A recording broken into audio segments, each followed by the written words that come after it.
Ես չեմ հիշում պատմության մեջ նման բան։ 5 տարի առաջ այս օրերին ինչ կարգախոսով էր մասնակցում ընտրությունների Նիկոլ Փաշինյանը, հիշում եք։ Վստահաբար հիշում եք, հեչ որ չէ, մենք էլ չենք թողել մոռանանք, այնքան ենք ասել։ Շուշի ու Հադրութ դեօկուպացնելու խոստումով էր մասնակցում։ 21 թվականին ասում է. ընտրեք ինձ, որ հասնենք Արցախի ինքնորոշման իրավունքի միջազգային ճանաչմանը։ Անջատում հանուն փրկության սկզբունքով 5 տարի անց նույն Սյունիքում ասում է ինձ ընտրեք, որովհետև Արցախը հանձնել եմ, որովհետև մերը չէր։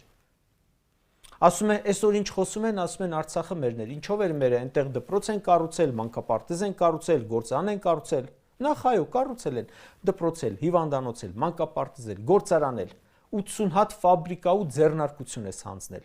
40 հատ հեկ ես հանձնել, 4 ջրամբար, 230 դպրոց, 4 համալսարան, 10-ից ավելի հիվանդանոց, բայց դրանք ով էր սարքել, Իրան էին առաջացել։ Սարքեց դժբախտ դժգույն Շուշին, բայց այս ուղղությամբ չխորանամ։ Զավեշտը հենց այն է, որ գնում է նույն վայրերը, որտեղ այցելել է 2021-ին, կանգնում է ճիշտ նույն հրապարակներում, նայում է ճիշտ նույն մարդկանց աչքերին, բայց ասում է տրամագծորեն հակառակը։ Այս մարդը 21 թվականին ձայն է տարել ասելով Շուշի ու Հադրութ հետ կբերեմ, Արցախի ինքնորոշման ճանաչմանը կհասնեմ, հիմա ուզում է ձայն տանել ասելով Արցախը մերը չէր, հանձնել եմ։ Քաղաքացուն ցինիկ կերպով դրել են հիմարի տեղ։